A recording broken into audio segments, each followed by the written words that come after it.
Alrighty, ladies and gentlemen, my first ever R-rated movie that I saw in a movie theater. Honestly, the only time I have heard of this movie is that I saw it through an advertisement while I was scrolling through my Gmail notifications. And I watched the trailer to this movie, and it does look really cool and interesting. So I said to myself, that movie looks interesting. What the heck? Let's do it. So I purchased my ticket, gave it a shot, and what are my official thoughts walking out of the theater, you ask? Well, let's get this review started, shall we?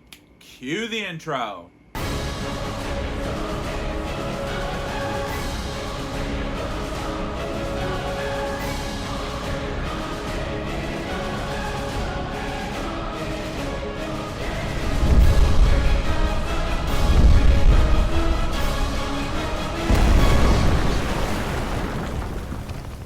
Yo, what is up, my Cinedroids? G to the S here. Today, I'm going to be reviewing an anime film that is based off of a TV show that I also have yet to watch, Psyco-Pass Providence. For those of you who are scratching your heads and asking yourself, what the heck is this movie and what it's about? In the words of Lotsa Huggin' Bear from Toy Story 3, well, now I'll tell you. The movie takes place in January 2118, and the movie is about the chief inspector of the Criminal Investigation Department, who goes by the name of Akane Tsunemori, played by American voice actress Kate Oxley, who receives a report of an incident on a foreign vessel. The body of Professor Militia Stronskaya has been discovered. Behind the incident is a group known as the Peacebreakers, a foreign paramilitary organization, and also a new outside threat, who are targeting the professor's research papers, known only as the Stronskaya document. Reunited with Shinya Kogami, played by another American voice actor who also played Rhina in Attack on Titan, Robert McCollum, a former fugitive of the Criminal Investigation Department. Akane grapples with a case that quickly escalates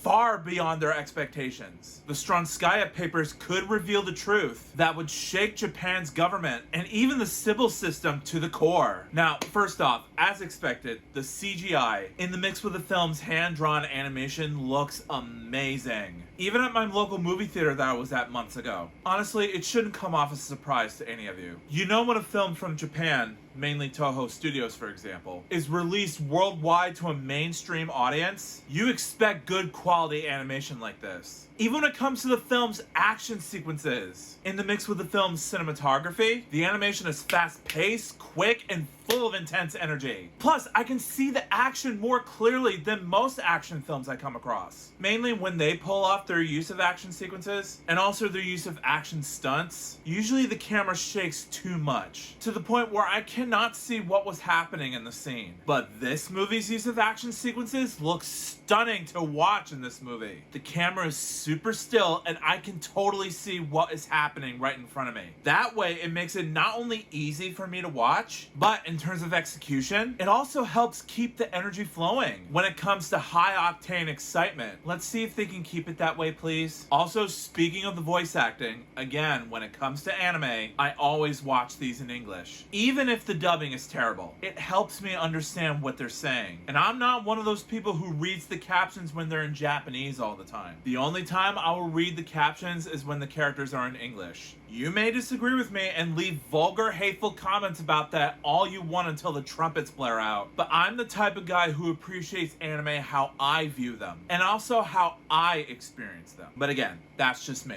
You may differ and vary for multiple reasons, but if you're gonna be that person who just decides to be a jerk and leave very disrespectful comments about it, I'm gonna have to block you. That's just how that works. Think before you do something vicious like that. Word of advice. Anyways, now that I got a little sidetracked on what I'm supposed to be talking about, the English translation sounds amazing. Sure, you guys have the Japanese version, but I paid to see this in English. And for me, the American voice actors did an excellent job portraying their characters. Speaking of which, the character development in the mix of the film's dramatic and emotional tone, even in the mix of the film's story and plotline, even if I haven't watched the original show, I still connected with these characters and what they have been through. All they want to do is to protect the world from an evil force that is hell-bent on performing world domination. As cliche and derivative as it sounds, I felt like that cliche story makes sense within the context of this film. But that's not the only main reason I think that this movie is fun to watch. The main reason is that it doesn't matter that the story is thought-provoking or deep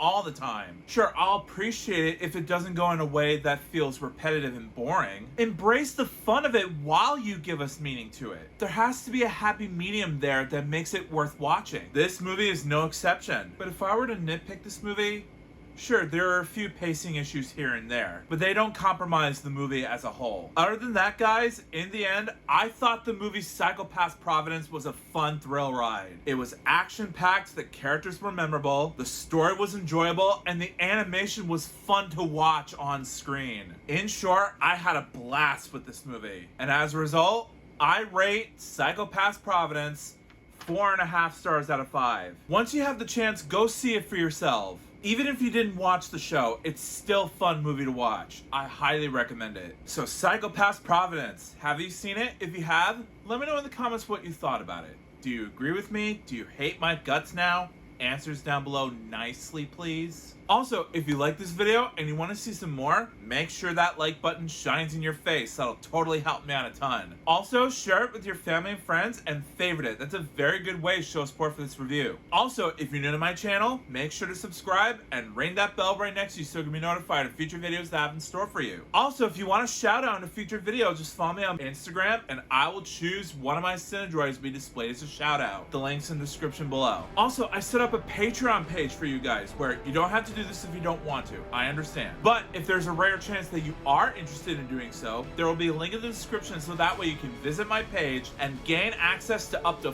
4 membership tiers. On my page, I post reviews a week early before you get to see them posted on this channel. I also plan to do movie/TV show episode reactions on my page, book reviews, and a whole variety of content on my page as well. So if that's your cup of tea, go to the link below, become a patron, and let's get to know each other a bit more. Also, if you want to subscribe to my gaming channel, there's either a link in the description or at the icon card in the top right corner of your screen. Go over there, subscribe, and let's just have fun together. Also, if you want to check out my regular channel, there will be a link in the description so that way you can subscribe to that channel and watch those reviews on it as well. Show that channel some love. It really helps out a lot. But until then, I'll see you next time.